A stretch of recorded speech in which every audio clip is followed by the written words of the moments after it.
Nais mo bang mabago ang takbo ng buhay mo? Ayon sa Romans 12:2, ang susi ay nasa pag-renew ng isipan. Huwag kayong makiayon sa takbo ng mundong ito, kundi hayaan ninyong baguhin kayo sa pamamagitan ng pagbabago ng inyong pag-iisip. Sa gayon, mauunawaan ninyo ang kalooban ng Diyos, kung ano ang mabuti, kalugod-lugod at ganap. Hindi lang ito tungkol sa pagiging positive thinker.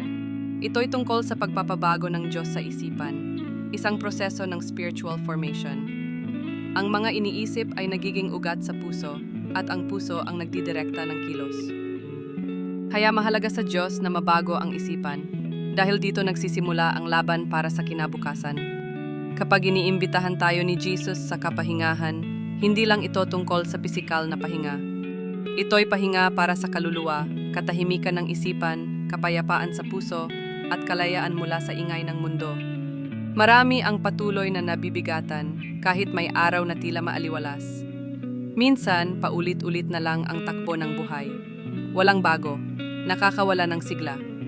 Ang totoo, ang iniisip natin araw-araw ay siyang naglalatag ng direksyon ng buhay natin. Kaya kung kailangan mo nang huminto, huminto. Kung kailangang umiwas muna sa social media, gawin ito. Hindi para magtago, kundi para makahanap ng tamang agos ng biyaya. Kung ang katawan, isipan at espiritu ay naghahanap ng ibang daan, kahit hindi komportable, sundan ito. Dahil ang pagsunod sa Diyos ay hindi pag-urong, kundi paglakad kasabay ng Kanyang presensya.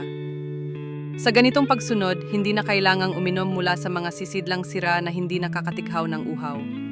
Dadaloy ang buhay mula sa tubig na buhay. At mula sa bagong pananaw, makikita ang buhay ng mas malinaw. Hindi dahil mas madali na, kundi dahil nabago ang puso't isipan ayon sa katotohanan ng Diyos. Ang grasya ng Diyos ay laging handa, ang kapahingahan ay bukas, at ang pagbabago ay posible. Kapag nagsimula sa isip ang pagbabagong hinahanap natin, ay hindi makakamtan sa sariling lakas. Ito ay posible dahil kay Jesus. Siya ang nagbibigay liwanag sa isipan, kapayapaan sa puso, at direksyon sa gitna ng kaguluhan. Kung hinahanap mo ang katotohanan, pahinga at panibagong simula, si Jesus ang sagot. Para sa mas marami pang content na nagpapalalim ng pananampalataya at tumutulong sa paglago ng isipan at espiritu, huwag kalimutang i-follow ang page na ito. Makinig, magnilay at sumabay sa daloy ng biyaya ng Diyos.